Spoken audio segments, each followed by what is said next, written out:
Hi everyone, I'm Manisha, the founder of Modulo, and I am so pleased to welcome today Raphael Gang, who is the Director of Education at Stand Together Trust. He has worked as an educational consultant for a long time and has had key roles at very pivotal transformative companies like Wildflower Schools, which was one of the first networks for micro schools. He's worked at charter schools through Democracy Prep and also at 4.0 Schools, which was one of the first really innovative accelerators, incubators, research, did everything to support new, innovative, wild, and fun education initiatives, and is a key person for me because Stand Together has worked with the Vela Education Fund to help distribute thousands of micro grants and larger grants to people who are doing radically different work in out of system education space, including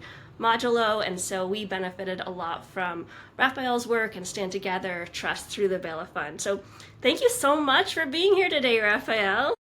It's great to be here. I'm excited to talk about all the cool stuff happening in the world. Wonderful. So I warned Raphael that I have a very specific reason for bringing him here to you today, which is that I feel that some of the people have the most amazing and exciting ideas in education today. The teacherpreneurs, the people who are actually living in underserved communities, receive a disproportionate amount of the funding. And I hang out with a lot of these people. They're my friends, and sometimes kind of get an awkward feeling that they're not so great at fundraising. And so there's kind of a disconnect between the amazing work that they're doing and where the capital is pouring in. And I think that Stand Together Trust is actually doing a pretty decent job of trying to change that equation. So I'm hoping we can leave today with some great tips for you if you feel like raising money would be helpful for your initiative, and also if you're kind of unsure on how money could specifically impact your work. We're also going to dive into that a little bit as well. But first of all, I would just love if you could share a little bit more about your story, Raphael, and what led you to your incredible work today with Stand Together. That intro was too kind. Yeah, I come from a family of educators. My mom is an educator. My sister's an educator. My father is an educator in some ways, and just a long line of people that were passionate about education. And I wasn't interested in education. I thought I was going to be a lawyer, I think. And then I saw what being a lawyer was like, and I was like, nah, let's not do that. That's not a good fit. And really, I really wanted to understand what is happening in education, and it was really personal for me when I started teaching, and then became, and kind of got more and more deeper into the education work. Which is, I grew up in this really interesting situation where my family lived in the city of St. Louis, and I lived in a pretty diverse neighborhood where there was a group of kids who I got to hang out with. I was fortunate enough to go to this kind of magnet school that it was, for academically gifted kids, which I think is a useless term, but it existed.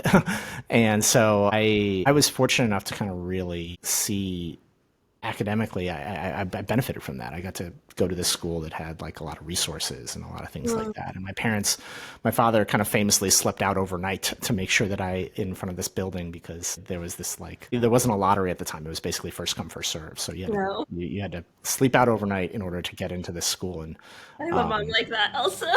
yeah, The yeah, yeah. hurdles, right? Yeah, wow. Yeah, so I remember just so vividly. There was like two or three things where it's like, I remember there was this point where I was playing football with my buddies on the block, and I was, like 8 or 10 or something like that, and we were all just talking about school. I forget why, and I had this realization that I was doing work that was 2 years ahead of what they were doing. Like, I was doing things Mm, in my school that like they were doing things in their school that I did 2 years ago at my school. sure, yeah. And then later that same week, I was at my synagogue. My family's Jewish, and I was hanging out with some of the kids who went to county schools because I was in the city. And they were talking about the work that they did. And the realization hit me that they were doing work that was 2 years ahead of where I was, even though we were in the same grade. So it was this very jarring moment for me of realizing that, like, I had this kind of privilege and this access to this kind of school. Mm, And at the same time, I also was nowhere near where some other kids were getting resourced and things like that, and the things that they had option. And so that's always just really Well, stuck with yeah, me I as mean, I like, think I just want to kind of put a yeah, pin in that because I realized as you're talking, I feel like that is a big aha moment for a lot of people, just realizing the different speeds in one type of learning environment versus another, and like how does this come to be? How can one type of learning be so much faster than the other? So yeah, so you were looking around and seeing that. yeah, yeah, and it just stuck with me as like, what is going on in a system where this is true? Like it's kind of been a driving question for me of like, why is it that you have nominally? I mean, these were all public schools. These were all kids that were, mostly public. And I was just like, what's happening here? Why is this? Why? And so it's driven me. And really, I would say my whole journey from working at the Louisiana Department of Education, where I was doing a lot of school choice work, to then where I was kind of the other side of the equation, where it was like, how do we support entrepreneurs, education entrepreneurs? And then now working doing policy work and philanthropy work and working in schools networks. I think a lot of my journey, I would just call kind of a journey of learning and trying to understand how our world of education, our education system or systems, what are the component parts of it that create this environment where that kind of stuff happens? Mm. And how do we create a place and a space where every kid in every family has access to the right option for them? And that can be homeschooling. That could be your neighborhood public school. That could be a charter school. That could be a private school. It could be a micro school. It could be a Montessori school. It could be a classical school. It could be an individualized education school. The possibilities are kind of endless. Mm. I think a lot about, and I think my role at Stand Together, which I'm very fortunate to have, is one where I try and talk to people and understand, like, how do we create that world? How do we make it a little easier for people that want to build great stuff for kids and families to do it? And how do we think about that in a really rigorous and thoughtful way that empowers every family? And that's really the place that we come at to it from, is like, we think that choice already exists. We think that there's lots of families that are exercising choice. Most of the time it's through whatever house they buy in whatever neighborhood they live in. That's choice. Like, you went on Zillow, you looked at what schools were in the neighborhood, and you chose that house, in part, at least, probably because of what school is zoned to that house. So you have choice. It's just kind of not, you're exercising it kind of ahead of the obvious moment where you like enroll your kid. But we think that every kid and every family should have that kind of choice. And so our work is about expanding the community of people that really has that access and expanding the kinds of choices they have so that everyone can find the right thing, right? Maybe your neighborhood school is a great school for your neighbor, but it's not a great school for you. Mm. The high school that you want to go to is across town and has a really great band program or something like that. Or maybe you want to go to that micro school, or all those things. Maybe you want to homeschool. All of those things should be on the table for every family. And it should be about empowering them to find what works for them. And so I think that's kind of, my journey has taken me through lots of twists and turns about, helping founders, learning about policy implementation a lot, and how we translate these kind of big concepts into things that families and founders experience. But I think ultimately it's about learning for me. It's really, I go into every day trying to be like, what can I learn about what's going on in this world? And a lot of the things that I'm working on are direct reflections of things that I've heard from founders and from families about like the struggles they have. The last thing I would say about kind of my personal journey is, I think it's very interesting to go from being like a 20-something-year-old working in education policy with no real responsibilities in life to being a father of two, having a family, having a lot of responsibilities around those things, and really trying to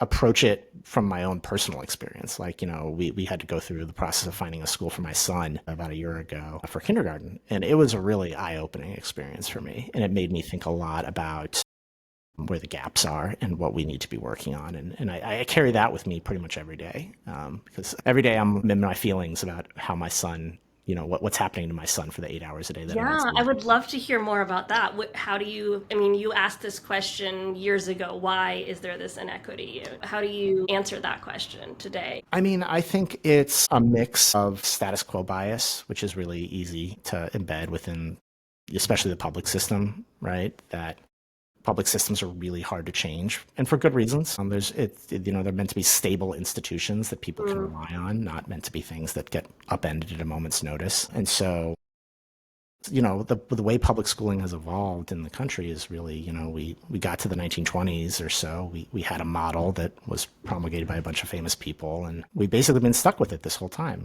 Age-based groupings, one teacher, 25 kids, not really very personalized, individualized, not very exploratory or learner-centered. It was designed for a whole different era of the United States and what the world looked like, and it was designed to really turn people into workers and flatten the differences between folks. And we just live in a totally different time, but school really hasn't kept up, especially the public school system. And I would say a lot of private schools look pretty similar to public schools at this point in that way. And I think a lot of the ecosystem that's been created and the culture that is around schools really hasn't changed. There's bright spots. There's good people doing good stuff like you and a bunch of other folks. But I think the culture of education is one that's deeply resistant to change. And so you have to really think about what are the underlying causes of that. And a lot of that is just that, public education is a very top-down system. It's very much we built the building, you live in the neighborhood, you go to that school because we need you to go to that school, right? Mm. The school is operated with layers and layers and layers of bureaucracy that are kind of pushed down all the way from the feds down to the state, down to the district, down to the principal, down to the teacher. And so, you look at that, and that's just not a very empowering system for anybody involved, in my mind. Yeah. And it makes sense why I was pretty miserable as a teacher, and why a lot of people I know have been pretty miserable as teachers. And so I think that those things, when you put them all together, and then you insert, the kind of monopoly that it has on our imagination, it makes it really hard for people to envision, what else is possible? What else could we do differently? And I love doing that. But I'll be the first to say I went to a very traditional public school. I went to 30 kids in a class,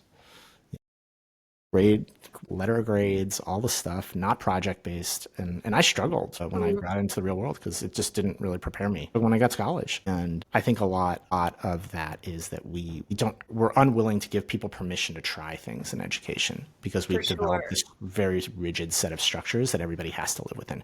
You must do the lesson this way. You must do the IEPs this way. You must, it's process. Like the public systems love process.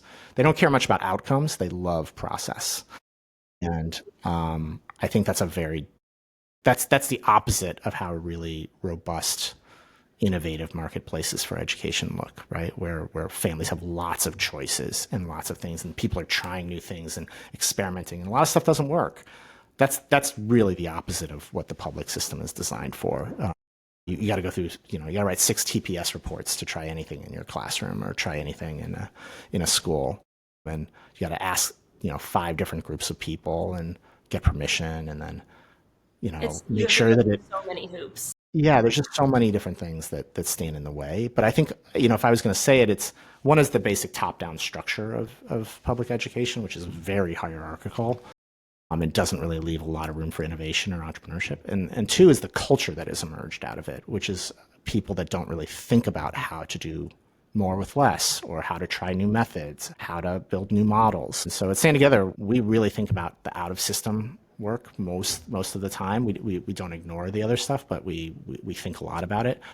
Not because we think that the people are better or they love kids more or anything like that. We assume good intentions for pretty much everybody involved in this endeavor. It's really that's the place where people can try things, and that's the place. You kind of want absolute innovative possibilities, no bars around how much innovation can happen. Well, that's actually a great segue. So, and I do want to return a little bit to this kind of culture of fear and change, but I would love to, I'm sure everybody would love to learn a little bit more about what types of projects Stand Together is funding, and maybe if it's a good fit for them and what they're building. And how much money are you guys giving out in your nonprofit branch? We've discussed this before, but people who aren't familiar with Stand Together Trust, they fund a lot of different initiatives. There's a venture branch which funds startups and for-profit companies, and Raphael is focused on the nonprofit branch of Stand Together. So yeah, so what types of initiatives are you funding? What are you most proud of? What are you looking for? Let's dive into all of that. And what Totally. does out of system even mean? Maybe that's a good place to begin. Totally. Yeah. So many education. We love our terminology, and Stand Together. We love our words. But you do teach So words well. Words matter. yeah, they do. They do. So so to quantify that term out of system, we just mean basically anything that's not not publicly run. We would put charter schools and traditionally run public schools in the system because they have they have a set of constraints around them, and they are operated publicly, and they consider everybody in those systems considers themselves public schools. We would put things in the out of system space that are like homeschooling, micro schools that are privately led, more traditional private schools, these kind of hybrid schools, homeschool co-ops. It's a big bundle of stuff that is all really exists outside the constraints that exist within the public system. That's kind of our basic dividing between the two worlds. And we spend most of our time thinking about that out of system space because, again, we just see that as the place where there's the most opportunity for people to really try things and experiment and learn and build, and honestly build great things for families. And we like to call it like permissionless education, right? You don't need to ask anyone's permission to build something great for families in that place, in those spaces. In the public system, you do. You do. And that's there's good reasons for it, but we think that more people should be thinking about the out of system space and how to support families there. There's a lot of energy that is already going into the public school system. So the Vela Education Fund also doesn't support after school programs or anything that's designed to kind of supplement or reinforce things that are going in public school. Is that the same for you, or do you do some after school? Yeah. Well, how about I talk a little bit about Stand Together? Yes, let's start at the beginning. We're a bit of a mystery box sometimes. So Stand Together, Stand Together Trust, where I work, is part of a community of organizations under the umbrella of Stand Together. And really, the way we think about our work as a broad community of organizations is, if you're going to try and create social change, if we care about making sure that every family has access to a quality education, they get to choose and they get to figure out what that looks like. It's not enough to work on just one part of the process, right? So, it's not enough just to do philanthropic efforts. You need policy work.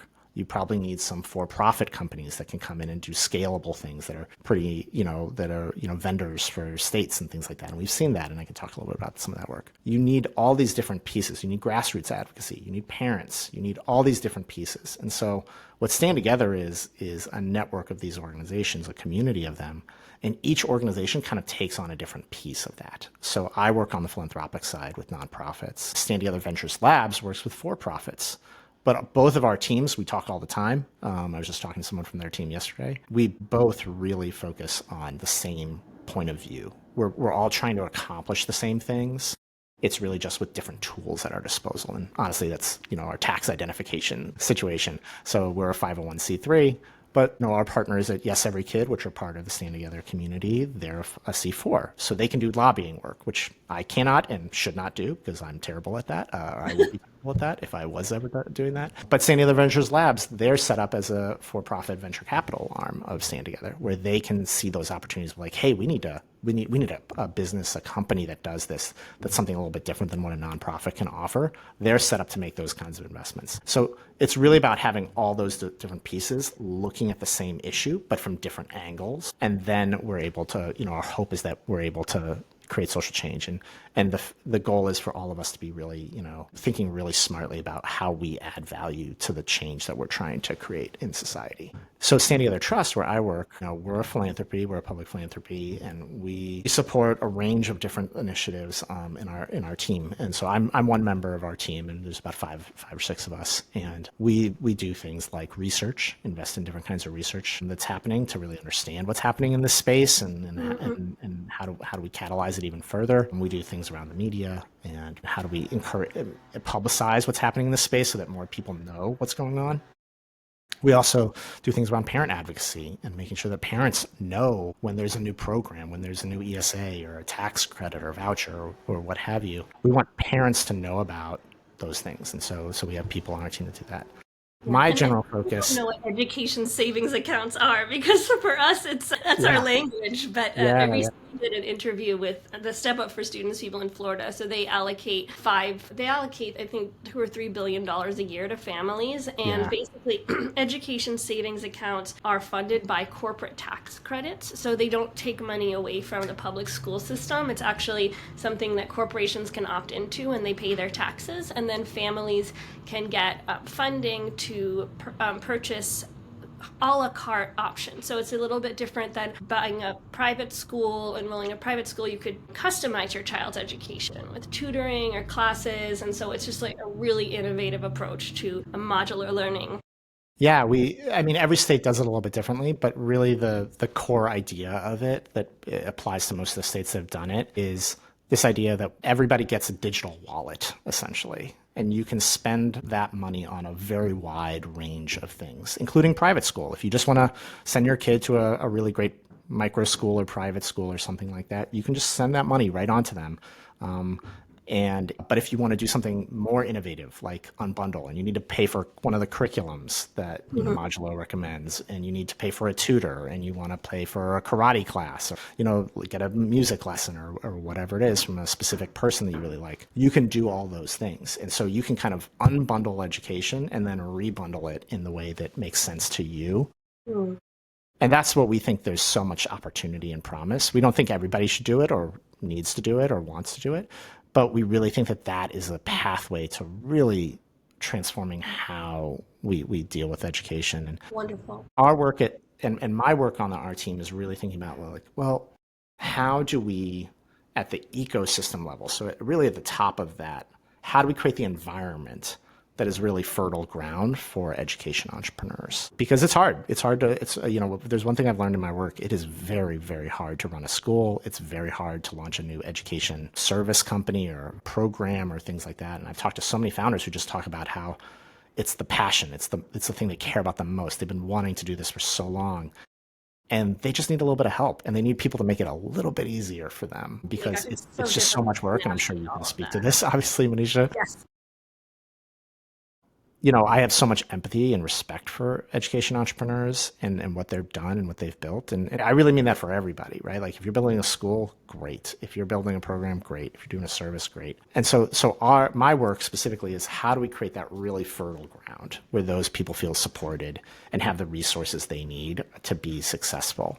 We provide a lot of funding, and we're really in love what the Vela Education Fund has done. It's just incredible, the community they've built and the support they've provided to folks in all sorts of different ways.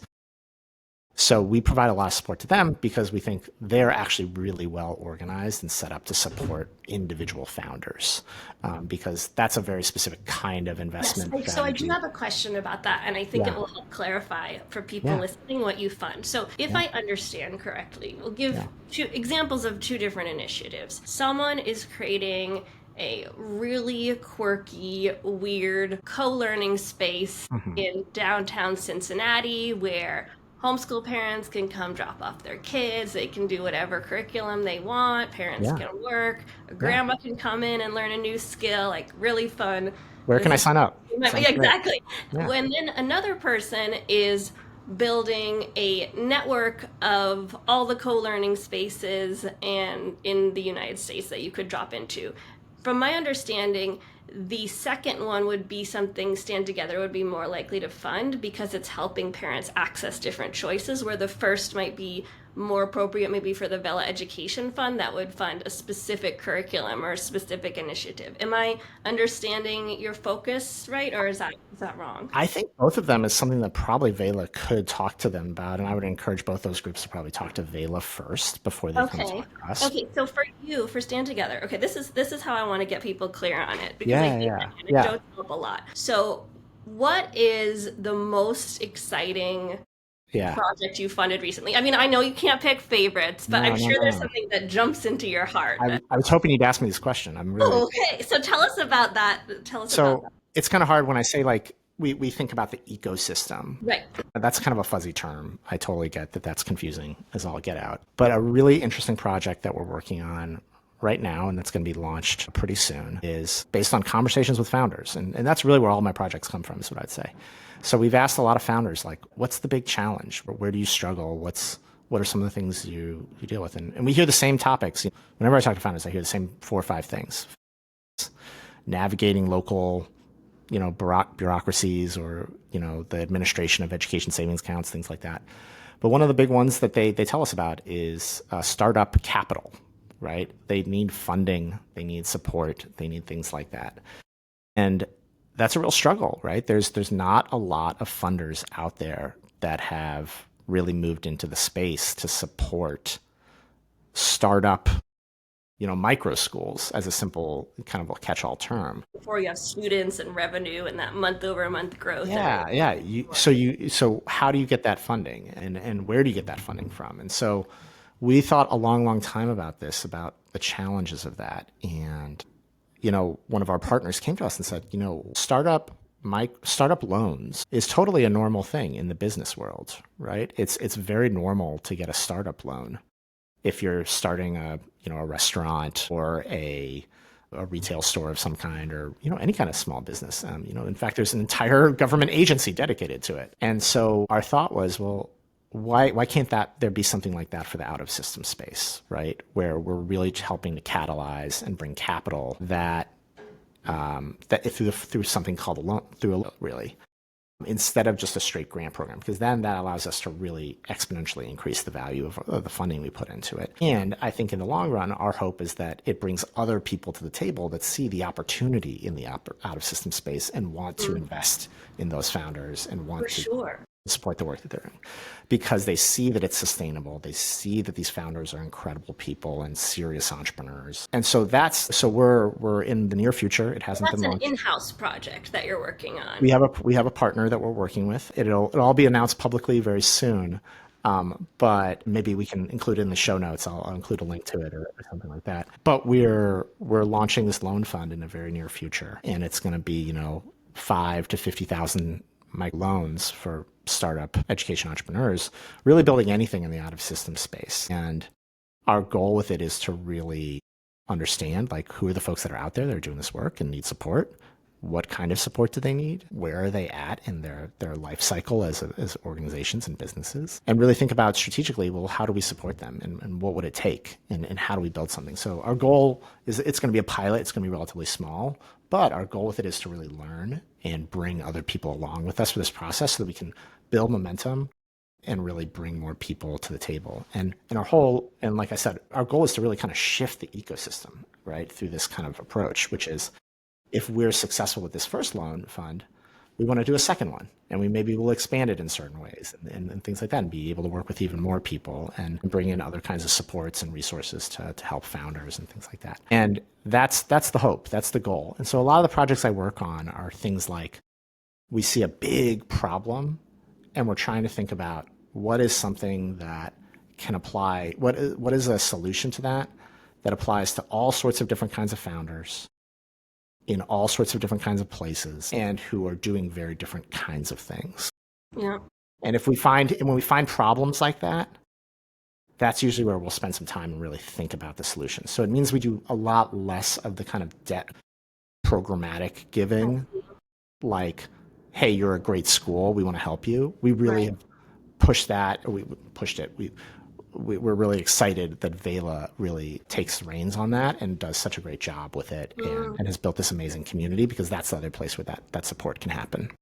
Interesting. So who would be a good type of person to apply for this loan? I mean, I guess what I'm kind of hearing from you is you're not really a type of grant making body that says, oh, wow, you have this wonderful new organization to support homeschoolers, we'll write you a $1 million check. You're building projects in-house and thinking about alternative, like, you created the Vela Fund with some other people, so you're kind of building your own new funding mechanisms within the nonprofit. Yeah, I think the simple way of saying is we're not a butts and seats kind of organization. Generally speaking, there's very rare instances where we will do it for special reasons, but for the most part, we're not focused on butts and seats. So, our leadership has told us this anecdote, and it stuck with me, which is like 1 + 1 needs to be greater than 3. So we look for projects that really create what we call leverage and a high return on impact. So it's not about the one individual kid. It's about shifting how the system works Mm, in a smart way. So if we can figure out how to bring lots of capital to micro school founders, mm, mm. that's a huge win, even if it's not all of our capital. Another project that I'm working on that I'm really excited about is we have a partnership with greatschools.org. So remember we talked earlier about, you buy your house and that's where your school choice manifests. Great Yes, Schools is the something is something that's so evident to us because we've been thinking about it for years. yeah. Essentially, what Raphael is talking about is this inequity in real estate where there are certain suburbs, very wealthy suburbs of Chicago, where there are public schools that are better than any private school in the United States. And so you can, if you buy a house there, you get to attend that public school. Whereas if you are, in an underserved community in Roxbury, Massachusetts, your school might, feel more like a prison when you walk into it. And so even though people say, oh, we need to preserve public school, there's a lot of questions about, is it really public? Is it really free, when the quality varies so substantially according to where people live? Because obviously people have more expensive homes, more tax money is going to those schools. And in a place like New York City, 10 blocks away, you could have a separation in the district where you have a school that has zero resources and a school 10 blocks that's getting different tax money that's just full of all the best teachers and supplies. So that's what we are referring to when we talk about real estate dollars. So, but go back to your original No, point. I no, just no. want to That's a make great sure example. I people mean, the understood. simple version of this is, it's like the way that we've done education for, 100 plus years in America is we build a building, we draw a line around it. If you live within the line, you're allowed to go to that school, even though that school was built with public dollars. And if you think about it, there's really no other industry that we do this kind of thing with, right? There's no, like, if you want to go see the doctor on the other side of town, you can go see the doctor on the other side of town. You got to get yourself there, but you can go. Like, the doctor doesn't say, oh, no, I only serve families from the fancy neighborhood. The doctor accepts clients, and if they have room on their schedule, you can go to them. But there's no government restriction that says you cannot go to that doctor. And so education is the only kind of industry that I know of that really does this kind of redlining approach to who has access to what, which is on its face for me just like plainly inequitable. And it's amazing to me that people defend it, but people do. So my point was about another partner that we're working with, which is in states that have these education savings accounts and in states that are, increasing the amount of choice, and there's all these options for homeschooling and families are looking for the resources like they're coming to you. We've seen a lot of interest in this question of navigation. Like, well, I want to see what a homeschool co-op looks like. I want to try and be part of these things. Where do I find one? Like, where are these things? Who are they? How do I learn more about them? And so we're working with greatschools.org, which is one of the most popular places where people go and learn about public schools mostly. They have private schools, but what we're really trying to do is kind of really revolutionize their platform so that it's something that is really just much more accessible to many more different types of education models, and many more different types of education entrepreneurs, and really just make it so that families, instead of thinking about where they buy their house, they think about what is the right education for my child, right? For this child, right? Does this child need to go to, a school that has equine therapy? I visited a school like that a few weeks ago, and it was incredible. It was incredible. There's a group of kids there that are just so happy and that school is serving those kids so amazingly well. And I always think when I go to a school like that, I always think about my school when I was a teacher and how poorly my school, I think, served those kinds of kids. And it was incredible to see how joyful and happy those kids were. And when you talk to the founders, they were like, we have enough kids. Like, we're doing great. We're doing great.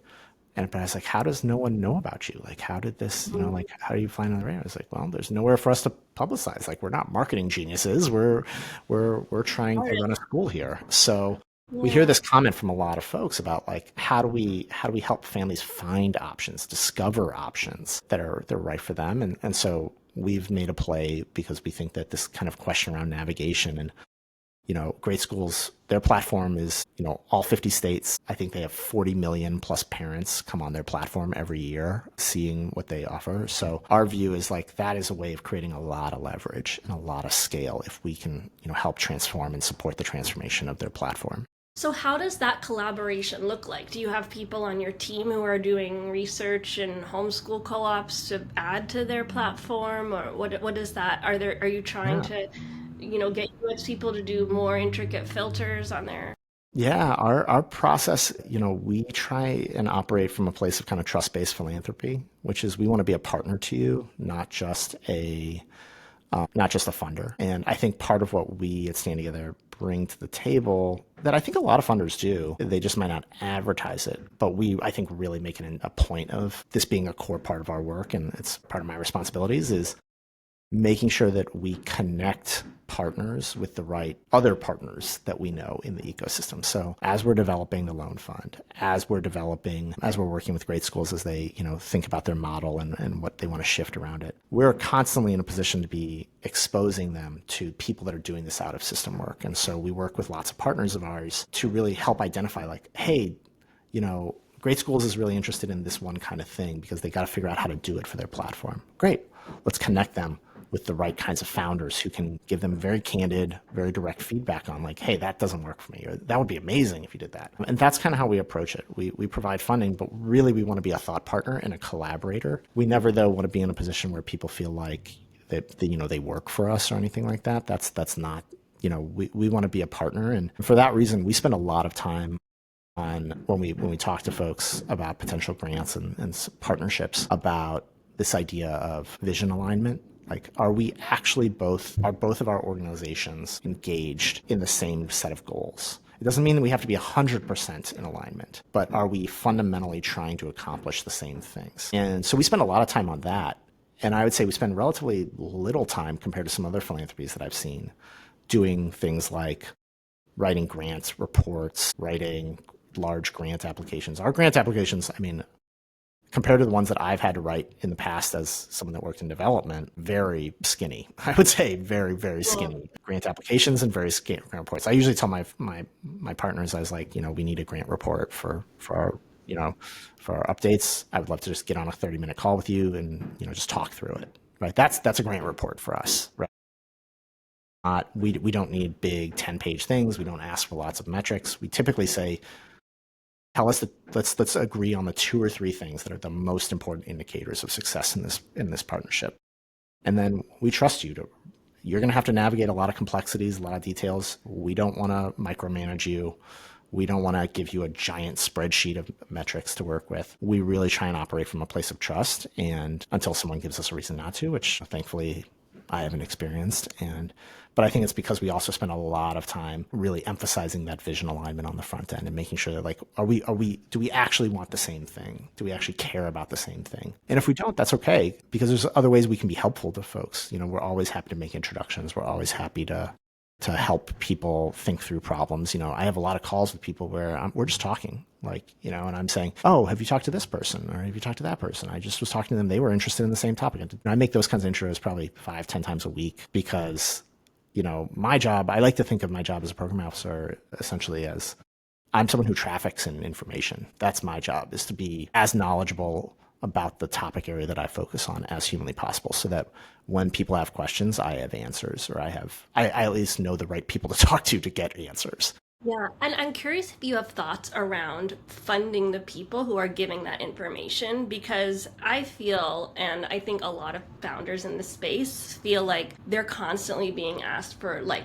information about their micro school, about, like, these homeschooling consultants. I mean, please talk to me about homeschooling all the time, and are rarely being compensated for their time and expertise. And, I mean, okay, so I think this initiative with Great Schools is amazing, but I also have to think greatschools.org is an organization that's been in the traditional space for a really long time, and you're funding them to expand to the out-of-system space. Why not give funding to an organization that's been in the out-of-system space to expand their tech and their reach, who has, like, already an intricate understanding of that area? I mean, it feels like it can feel very hard for the people in this out-of-system world to fight to get into that part of funding. I mean, I'd be curious to hear your thoughts on all of that. I think it's a valid criticism. I think it's a valid criticism, and I think it's, we debated internally quite a bit about that very specific issue and that very specific question, especially in regards to Great Schools, of, like, we could try and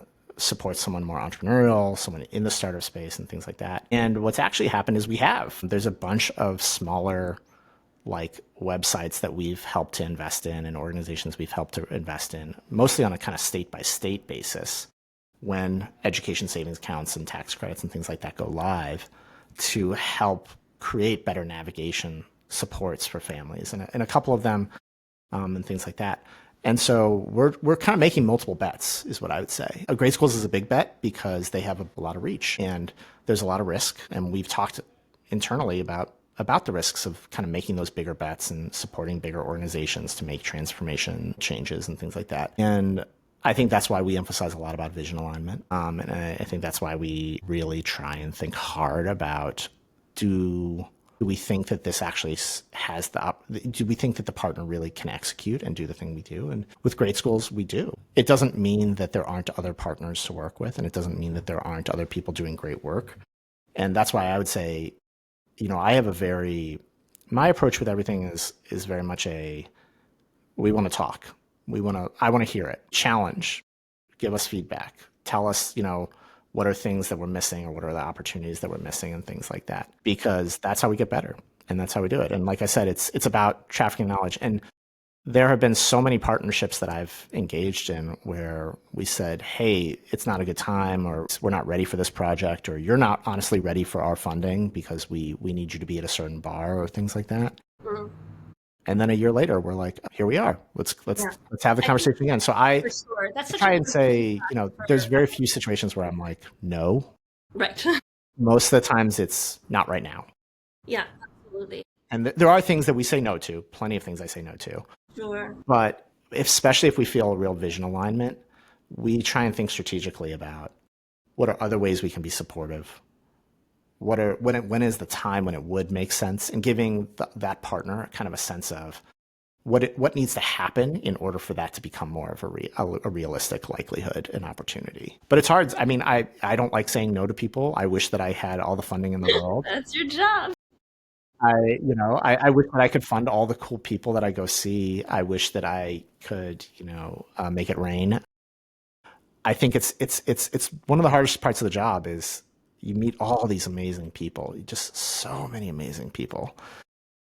99% of the time you're saying no, or not yet, not right now. And that's just a really hard, it's a really hard thing to do in a caring but direct way. And I think probably one of the worst mistakes that philanthropy makes is it gives no answer instead of a bad answer, right? Absolutely. And I just want to say, first of all, I really appreciate you taking that very direct question. And I think, the way that you handled it and responded does demonstrate a larger thread in Stand Together of a respect for founders and entrepreneurs and really trying to solve this problem. I want to leave people with some hope and advice, because you really articulated this problem well. There's these amazing initiatives going on. It's really hard to find them. It's really difficult to understand what's the right fit for your unique child. Parents are incredibly disempowered when it comes to their child's education.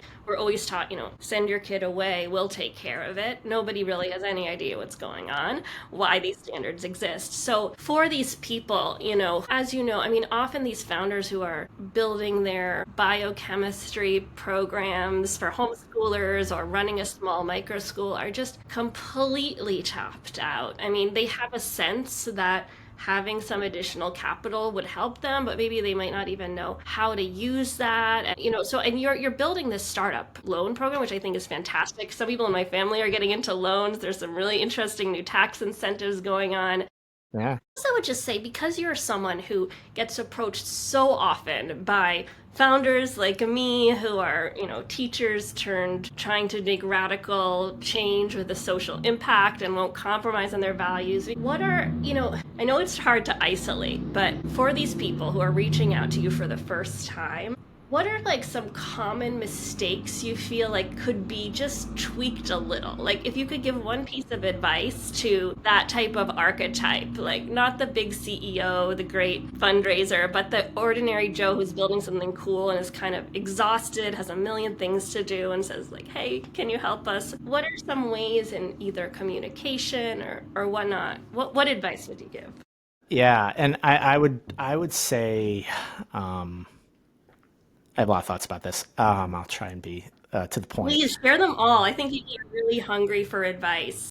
I think my best advice to founders, regardless of if you're in trouble or you're in a good place or whatever, is like, Socrates, know thyself, right? Mm, Know thyself. I think the funders, parents, any kind of advocate that you work with, they want clarity on what you are doing and what you want to do.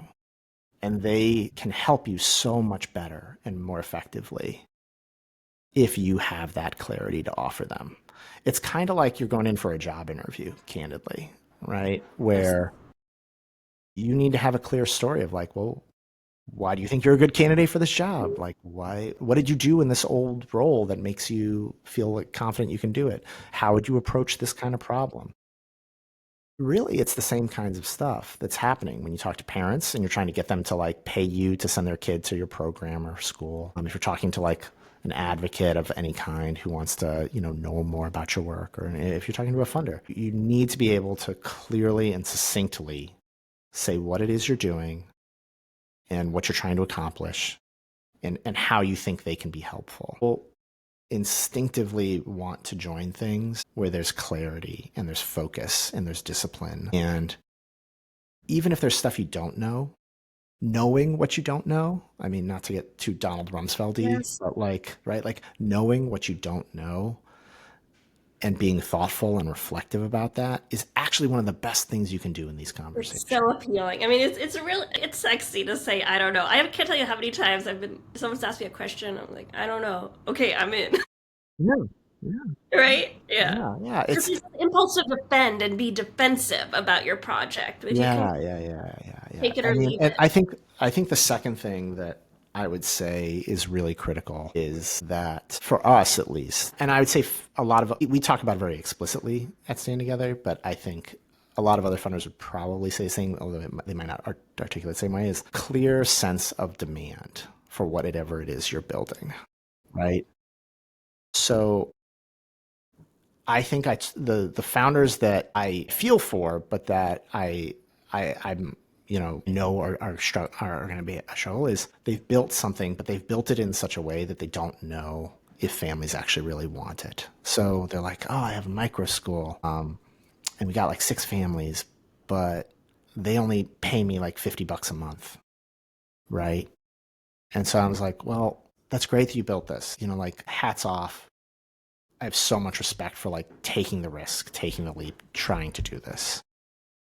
But if families are only paying you $50, how are you paying your bills? Like, how are you going to make this sustainable? How is this going to be a real thing? And if I give you money, am I just putting off the inevitable that you need to run this like it's a business, not a charity? Mm, yeah. And I wrote a blog a little while ago that I can send to you and we can put in like the show notes or Love to whatever. read. But like really believe strongly that especially for these new entrepreneurs, philanthropy should really be the last place you look for money, and it shouldn't be the first place. And I think we've created a bad culture in philanthropy of encouraging people to think of us as the people that will save them.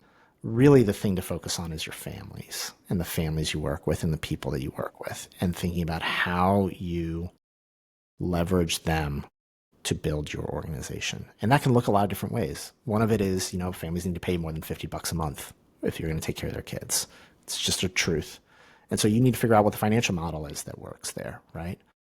Another thing is really thinking about, well, can families that, love you and love the work you're doing with their kids, can they help support? Can they help be some of the things, or can they put you in touch with people that can be resources? I was talking to a founder a week or two ago, and she'd done so much amazing work with all these families. And she'd done these pilots, and she'd engaged them, and families. She was like, families love it. They're ready to go.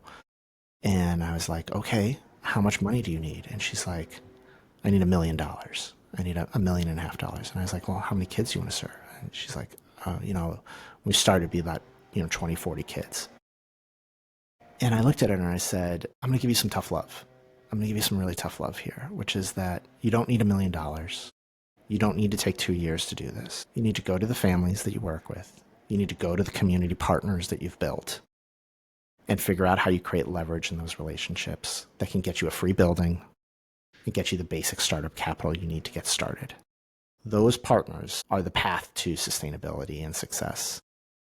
Talking to people like me is probably not the path, because you're asking for what I think is a pretty unreasonable amount of money for what you're trying to build. And you're not tapping into the assets that you already have, right? The assets that you have are the people you work with and the fact that they love what you've built. That is the most powerful asset. If philanthropy is going to give you money, the way to think about it is not that they're going to come save you, but that they're going to join the rocket ship as it's taking off, right?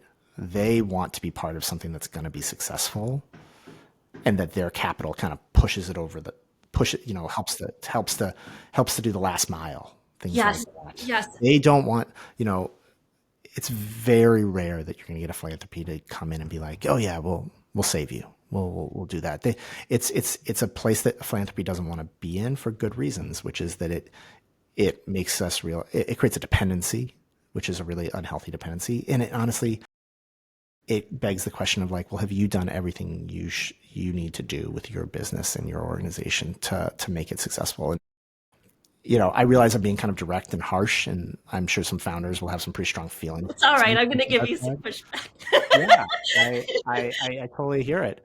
And I think what you're saying, I get it. Raphael, is so on point. I mean, this Yeah. this is the basis, is that you do, at some point you're going to need a sustainable business model. And let's not ignore the fact that there are dudes who are raising millions of dollars every single day for both nonprofits and startups that have no users and a terrible idea. I mean, we just saw like the founder of WeWork, who drove his whole business into the ground, who just raised another $100 million. So what I want to kind of point out to you here is that the people who are giving you money, of course they want to see a sustainable model. They want to see this last. And if you're a creator and a teacher, and this is not your background, you never worked in a corporation before, you might not have that skill set to tell a good story around sustainability.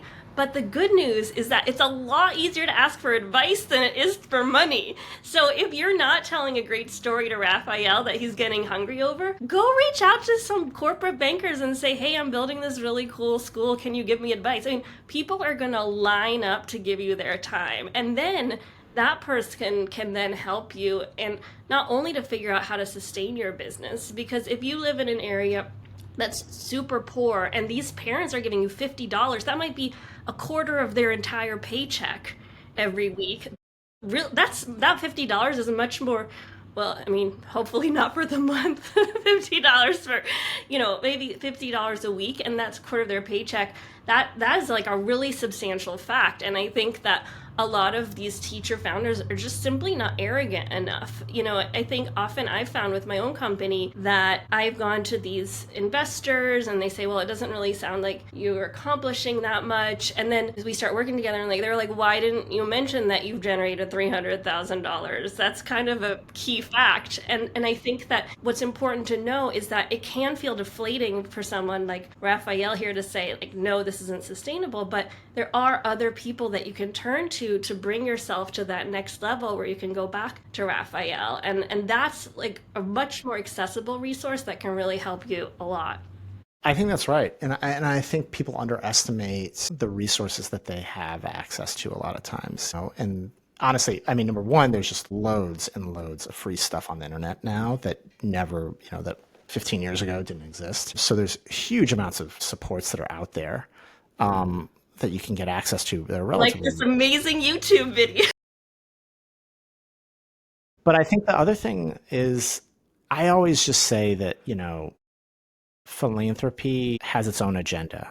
Philanthropy has its own priorities. And it is dangerous as a founder to chase philanthropy's priorities and not build for yourself and build with your families and your community in mind. It doesn't mean that there aren't constraints, and it doesn't mean that the world is fair and that you shouldn't get access to that money and you shouldn't have a fair shot at those kinds of things. So a big part of the work that we're trying to do with all of these investments that we're making is expose a wider range of philanthropies and funders to the world of micro schools and out of system learning more broadly, so that they get as excited about it as we are. And we're hopeful that that's going to happen over the coming years, especially with the passage of a lot of education savings accounts and things like them that will hopefully help with the sustainability question where it's like, yeah, it's not just $50 from the families. It's $8,000 that they were able to direct to you because they signed up for the scholarship program in their state, things like that. But I think it's my push to founders is that philanthropy's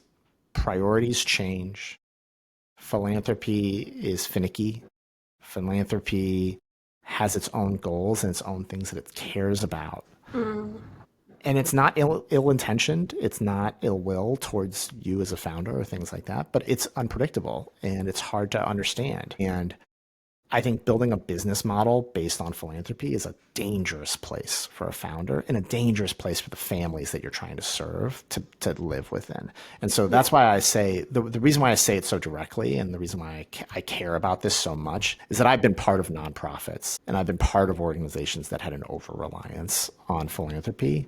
For sure. And what happened in those places was a couple things. One, the organization cared more about what philanthropy wanted from them than what their customers, families, whatever it was, wanted from them, and doing good work for those people. And so you're kind of like losing your mission, losing your goals 100%. because you're chasing philanthropy. And two, could lead to kind of like alongside that, it could lead to kind of a laziness, right? It could lead to like a lack of discipline around, well, are the fundamentals of this organization good? Are we doing the things we need to do to make sure that this place stays successful and really can show the impact? Or are we just chasing whatever random metric we got assigned to us as part of this last grant cycle? So I say it from experience, not from a place of like, I don't want you to get that money. It's more that I want you to have clarity about what you're trying to accomplish in the world. Again, like know thyself. Mm-mm. And first focus on that. And then say to philanthropy, hey, here's what I'm building. Mm-hmm. It's amazing. Here's all the ways that it's amazing. I've got families paying me. I've got all this stuff. We've identified a really great new building to move into because we've got too much demand. Too many families want to join my micro school, right? We need to put a down payment on that building so that we can move in. It's going to cost $20,000. Can you help us with it? Right. That's a very different kind of thing to ask philanthropy, in my mind at least, than to say, hey, we love our families. We have this really cool thing that we care about. We're gonna, we just need some money so that we can keep going, right? Yeah. And I think that discipline of having a real business plan, having a real budget, having a real plan for how you're gonna like create sustainable funding sources that don't just rely on that funder. Yeah. That gives that funder confidence that their investment is a good one. Right? If the funder is a top off, is a nice to have, not a must have, that's a whole different kind of ball game you're playing in with the fundraising stuff. And I agree with you about the privileged white guy getting funding and the poor person of color who is scrappy and stuff like that. I would say there's some really good new systems. The thing. The Vail Education Loan Fund, a really great resource that's out there that I would encourage a lot of the micro school founders and people in this space to leverage. Yes. For no interest loans is kiva.org. I thought that they were primarily international until about a year ago, and I learned that they actually do a lot of domestic work and they support a lot of education entrepreneurs that are very much in our wheelhouse. And there's organizations out there that are designed to help you, even if they can't give you grants. And I think that stuff can be really valuable. To your point about like, how do you get the advice? How do you get your pitch tailored so that it sounds good to a person like me or things like that?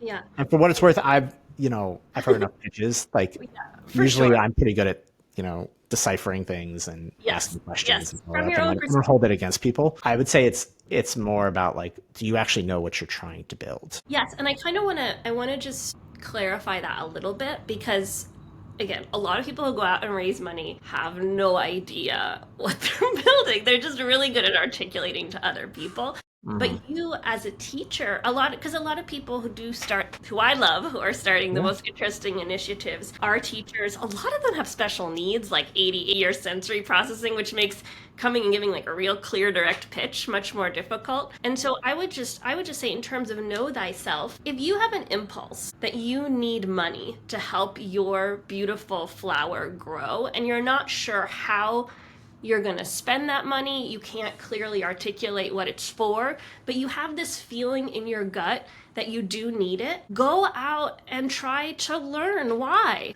Get that clarity. And don't start feeling like if someone like Raphael says like, no, you don't need money, don't listen to Raphael, don't listen to me. If you feel like you need it, great, but just try to understand it better. And I think, Raphael, I'm being super tough on you, but I just have so much respect for you. I know, tons of people in this philanthropy and startup space, and I just, your heart is really in the right place and you genuinely care about founders and give so much. But I'm just saying, you can go to someone like Raphael, they can say no, and you can feel totally deflated. Like, I have a terrible idea. My business is not good. We're never going to raise money. But you just trust yourself. And so I'm just going to give an anecdote from Modulo is that I guess 6 months ago I went out to raise $2 million from venture, not nonprofit. Yeah, I saw it. It was really cool. Yeah, really cool. I Yeah. gave the pitch to a lot of people, and ultimately I think I talked to maybe 40. And eventually I stopped. I stopped raising money, and we didn't raise that $2 million. And I could have kept going, and I think maybe if I got into my 100th person, we would have eventually found a fit.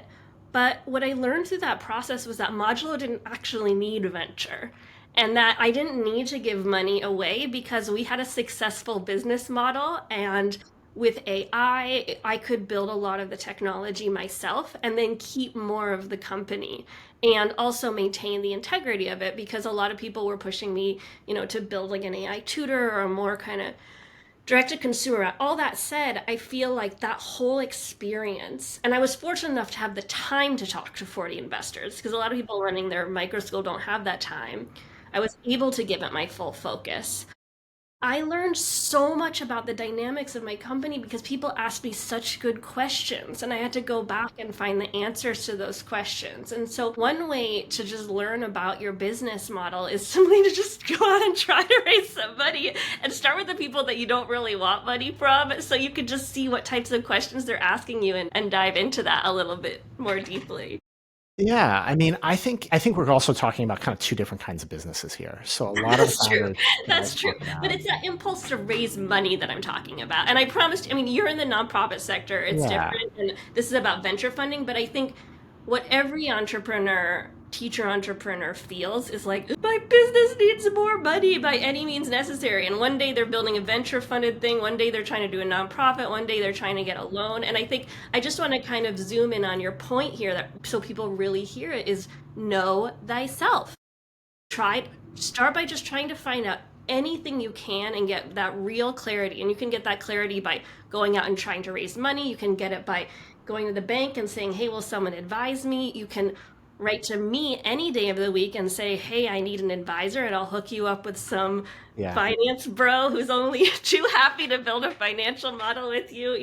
That's so key what you're saying. It's like, if you don't do anything else, like, find ways to get that clarity. And just one more point is that like these teachers, they're really good at talking to kids. So like if you need to get a kid who hates math to learn math, you've come up with all these creative solutions. So now you're just talking to a funder and you're trying to figure out how does this funder think? Well, a lot of funders have a very mathematical mind. They want A plus B equals C. This is the growth metric. So it's about getting into that mentality of that other person who thinks differently than you. And as a teacher, you're totally qualified to do that. I think so. I mean, my push is that I would start with the community you want to serve Mm-hmm. ultimately. I mean, the reason why I don't encourage people to go talk to philanthropy and the reason why I don't encourage people to just go try and raise money is because you're better served just building with your families. I really truly believe that. I think that the time you spend with funders is time you're not spending with your families and the families you want to serve. And I think the more time you spend with those people, the more you're going to learn, the more you're going to build something great, Yes. the more you're likely to figure out alternative ways to solve problems that don't involve fundraising. Mm-hmm. And I think you're just going to build something a lot better. I think we have trained people to believe that the first thing you need to do when you're building an idea is fundraise. for Sure. profit or nonprofit. And I think that's just a really, really bad. That is a recipe for bad stuff to get built. Okay, we are And so, totally. so like what I'm saying is what my push is like, it's not that you shouldn't go and fundraise at the appropriate times if you need to. What my push is that it starts, the way that you are going to know thyself, the way you're Mhm. going to like have a really clear understanding of your model, the way you're going to be able to talk about like how many families are you going to serve, where are you going to do it, what are you going to do, how is it going to look, all those questions that people are going to ask. The way you get answers to those is by having incredible relationships with the families you want to serve and incredibly deep and engaged relationships, and you're building with them, right? You're piloting in with them and they're giving you feedback and you're seeing in real time that class did not work well, but that actually worked really well, and families loved this part, but they kind of were like about this other part that I thought was going to be amazing. All of that stuff, that is the heart of founding something amazing. Every great founder I know has done some version of that. And yes, a lot of them have fundraised and a lot of them have done stuff. But I, you know, the way to know thyself is to start with families as always the first place you go, right? Absolutely, And so absolutely. like I think the temptation to fundraise is a temptation to not do the hard work that is engaging with families and asking them what they want and seeing what they will pay for and seeing how much time they are willing to commit and how they will support you. Mm, But, I have a friend who's wants to found she's not calling it a micro school, but it's basically a micro school in Boston. And she basically was like, initially, like, I need to go raise $2 million. I need to go do that yeah, yeah. because I've seen other schools that are like mine, and that's what they were able to do, or they have these incredible endowments that they've been able to build. And I told her not to do that. And I told her the thing you should do is organize a Saturday pop-up event where families can come and you can try out certain parts of your curriculum and see what happens. And she did it, and I think it was a pretty transformative experience for her because it let her know like all the things about her model that she needed to explore and learn more about and have a better understanding of. And she's now building community. The families that came to that pop-up are making introductions to lots of resources that she needs to start, right? They're introducing her to bankers and to real estate experts and to other things like that. And so she's going to have to eventually fundraise. There's no doubt about it. She will do that at some point. But she will be so much more powerful in those meetings and so much more ready for those meetings because of the legwork she's done now to build and to learn and to understand her community and what she wants to build. And I think she will walk into those meetings and knowing thyself, right? Mhm. Because she did that work. And I think that's something I don't think I did a good job explaining that at the beginning of this. I totally get it now. I think you really are because I didn't actually realize so many people were coming to you with just a piece of paper and a dream. I think a lot of the people I relate to have been, trying to run a small micro school for 10 years or barely getting by or have an amazing community co-op that's been going on, but the community itself is really impoverished. So it's not like they can raise directly from parents in their community. But yeah, absolutely. I mean, if you just have an idea, you have to test it out with families. Don't just come in blazing because you're going to learn so much when just even one person starts trying to use what you're Well, offering.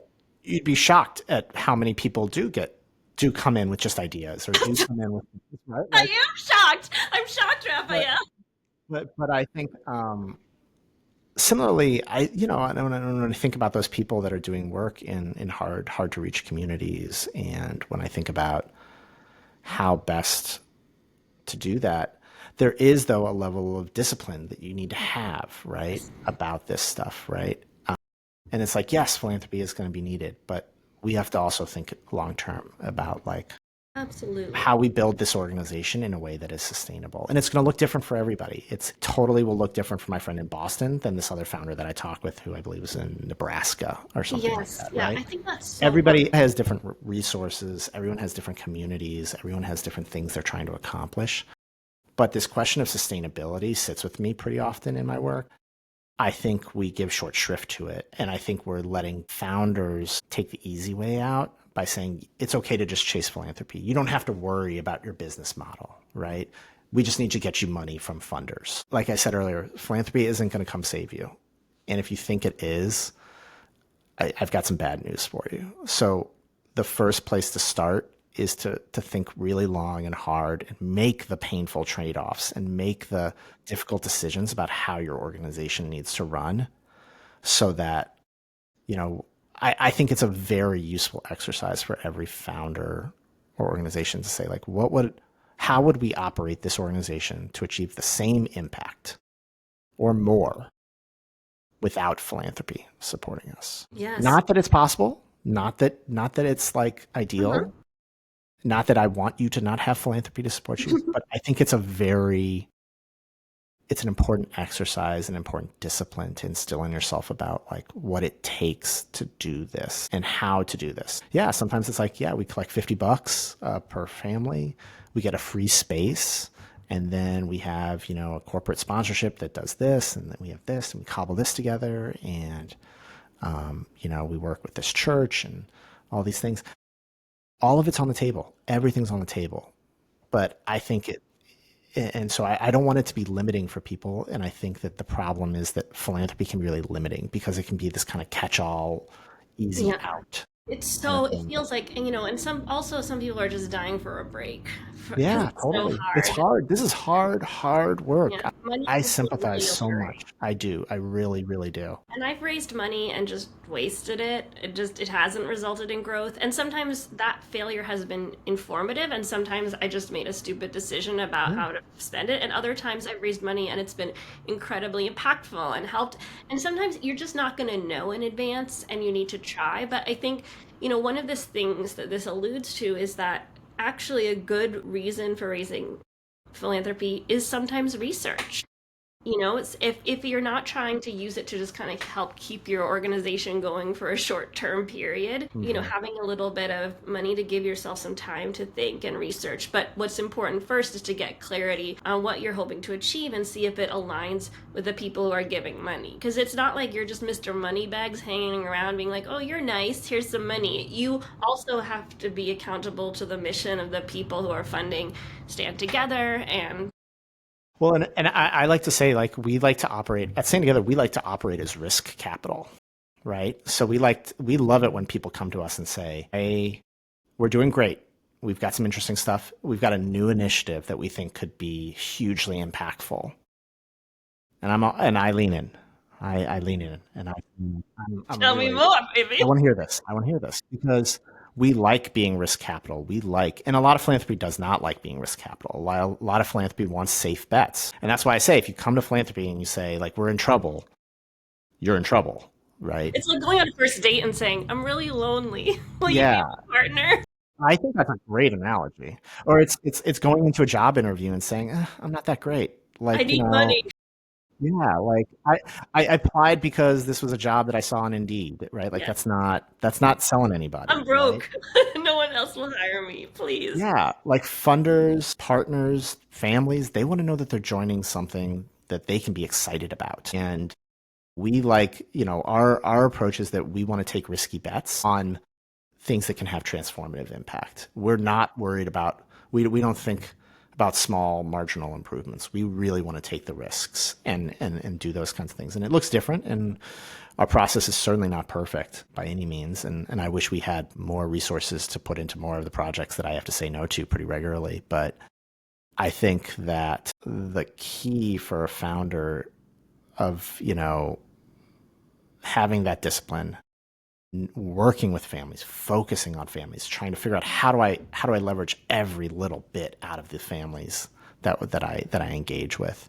How do I engage with every single partner and figure out what can they offer? How can we build something that's mutually beneficial? That you're going to have so much more success there. You're going to have so much more success there, and you're going to build so much faster and better and stronger and smarter.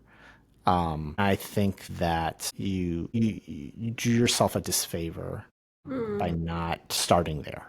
Not that you can't go to philanthropy, but just starting with, like, well, how can my families help with this, right? I'm the board chair for a preschool micro school that my son went to, Cool. and I love the founder. She's amazing, and we're talking about doing like a crowdfunding campaign to, like, because we want to do some upgrades to the facility and things like that. and get a new playground set and some stuff like that. Mm. And so we're like, okay, how do we do a crowdfunding campaign? Like, let's do some research on that. And the families are, contributing. Even if families eventually, some families are going to give $1,000 and some families are going to give $5, and that's fine. Yeah. And they're just going to share it with their communities. And if we get a bunch of $5 donations, that's going to get us closer, just like we need. And so I think that people underestimate the power of the communities that they have Mm. and Yeah. have built. Yeah. And there's tremendous, tremendous power in that work. And that's what can save you. That's such a great point. And it kind of brings up another area where I think especially people who are underserved and not used to getting support often have more difficulty asking for help. And the people that I know who are really good at fundraising have no problem making direct requests and no problem saying no. Yeah. And hearing no or saying no for that matter. They're good at both of them. And I think it took me a while to actually practice making a direct request to say, hey, we're working on this really cool thing. Would you be interested in investing? Instead, I would say, well, I'm sure you're probably not interested, but I could tell you about it if you want me to. And I'm really not sure where it's going, but do you think perhaps I could borrow 2 minutes of your time, only if it's convenient for you at whatever time you want. And it's just a skill that you have to practice. And it's really scary the first time to make a very clear direct request. But then after you do it a couple times, it gets a lot easier. I mean, I would say though, if I was going to tweak what you said, it's like the same rule applies to families. I talk to so many I'm founders. I'm talking about community. I should have clarified. Yeah. I'm bouncing off Yeah. your point there that you have this community that wants to participate. People are looking for opportunities to help. People want It's to help. fulfilling to help. Yeah. So you can think about the people that you know, including me, if I'm someone that you know, and about asking them for help in a direct way, because it might actually be very fulfilling for them as well. People want to help. Like, I want to help you. I want when you email me out of the blue after I go on this I podcast know and you you say, do. "Hey, I'm working on this really cool project," I'm gonna want to help you. Like, I might come off kind of like a mean guy in this No, podcast, but I want to help you. And I have my own view of how what could that. anyone mean have all those beautiful tulip pictures in the Well, background? maybe I did them all myself. No, my kids did them. But I want to help you. People want to help you, and that's part of the reason why know thyself and build with your community are such important parts of this, right? Is that if you're building with your community, if you have really done the work to understand your model and understand where the challenges are and understand where the opportunities are, you can make really crisp asks, right? It's kind of like when you go on a job search. Yes. I always tell people, like, the way I've done all of my job searches, because I don't know how to do much, is I sit down and I get coffee with all of my friends, and all of my friends and all the people I know and all the things they all are saying, like, yeah, man, I want to help. Tell me how to help, right? Yeah, And absolutely. that's when know thyself and building with community become critical, So because good. when people ask you, how can I help? I can't help in this one way, but I can help in a lot of other ways. Tell me how to help. Yeah. You can either say, I don't really know. I hadn't really thought about that. I really just need the money. Or you can say, like, you know what? Do you know anybody in real estate? I am looking at a few different pieces of property and I have no idea how to evaluate it or look at lease terms. Do you know anybody that'd be willing to get on a call with me and help me understand that? So good. I love Right? that. Yeah, absolutely. Yeah. People can be of tremendous value and tremendous service to the things you're So building in supportive. ways that you never. But it starts with that kind of clarity. It starts with that kind of Absolutely, understanding. absolutely. And I think the two main threads in this amazing conversation, love it, have been talk to your community and know your model. And I think that, if I've learned to be a lot better with my advisors, if I come and they say, well, you need to articulate your story better. And I will just say, I don't understand how to do that. And then they'll say, oh, well, you need to provide an anecdote. And I'll say, well, I don't know how to think about which anecdote to use. And I think that has really deepened my relationship with my advisors and also helped me become more confident to just know if I don't understand something, it's good to ask, it's helpful to ask, and it's okay that they have this reservoir of information that I don't have. That's why we're working together. Yeah, I mean, people want you to be successful. I've never, like, even people that are working on projects that I'm like, I don't know anything about that. I don't really care about that. I'm never like rooting for you to fail. Like that's not like, no, people don't want you to fail. Like, I mean, I guess there are certain people that might want you to fail. Like, I don't know if you have like some enemies that but people don't want that. People want you to be successful. People want you to be helpful, and people want to be helpful. So it's so powerful to have a group of people that you can trust and get feedback from and ask questions to, and who can act as connectors. In my mind, 9 times out of 10 going to be more valuable than funding. Yeah, absolutely. Funding can be helpful when you know what you're trying to do.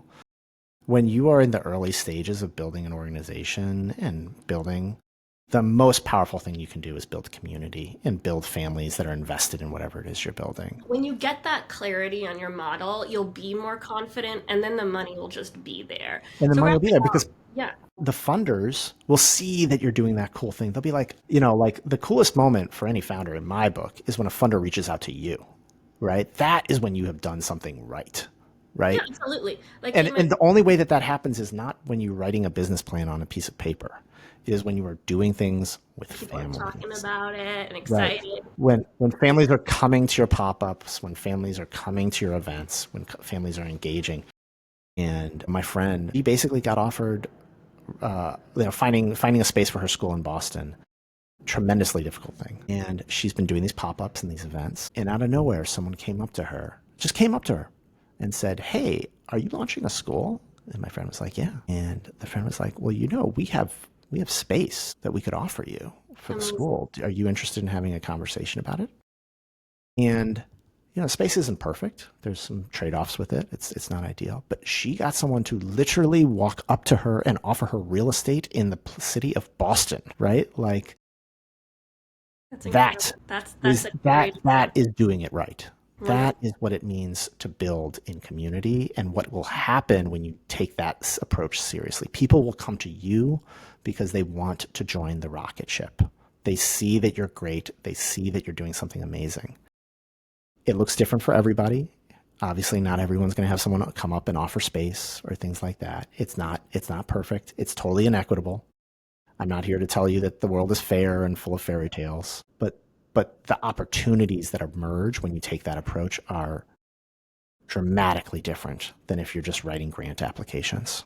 Absolutely. Yeah. If you're coming to someone and trying to sell them polka dot pants, they might not like them. But then if you come and you say, okay, 1,000 people are buying these polka dot pants, then someone who loves polka dot pants is going to come and give you $1 million.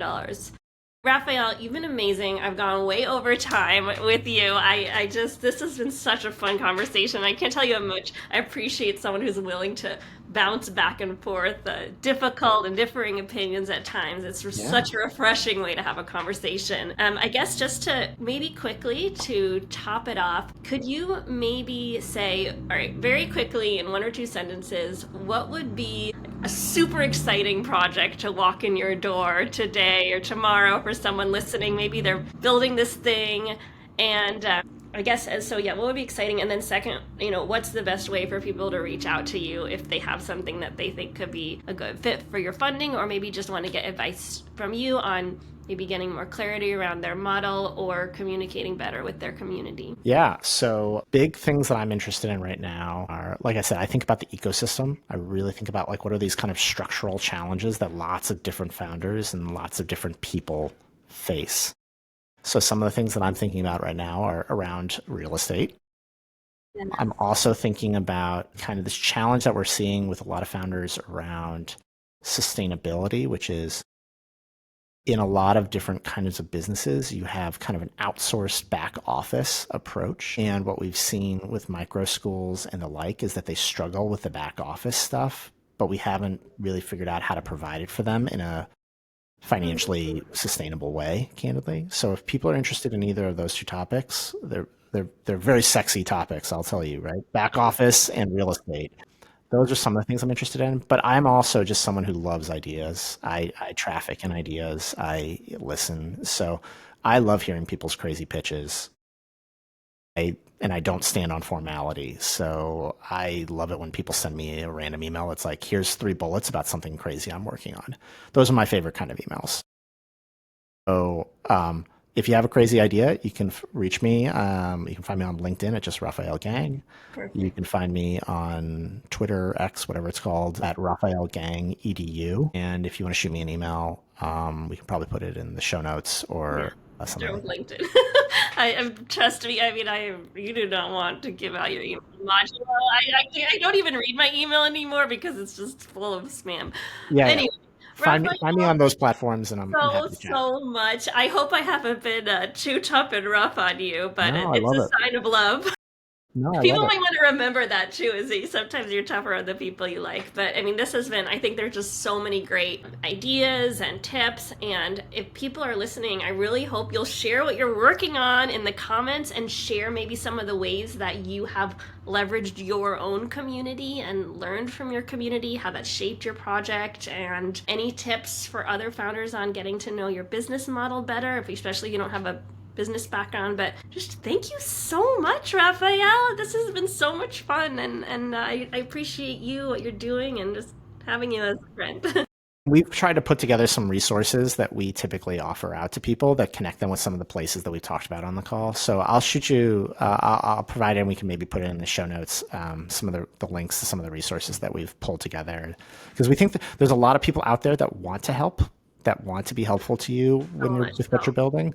And so, we're happy to, we want to be a place where you can find that information. And there's some really great resources that are emerging in the space, including Modulo. But you already know about that.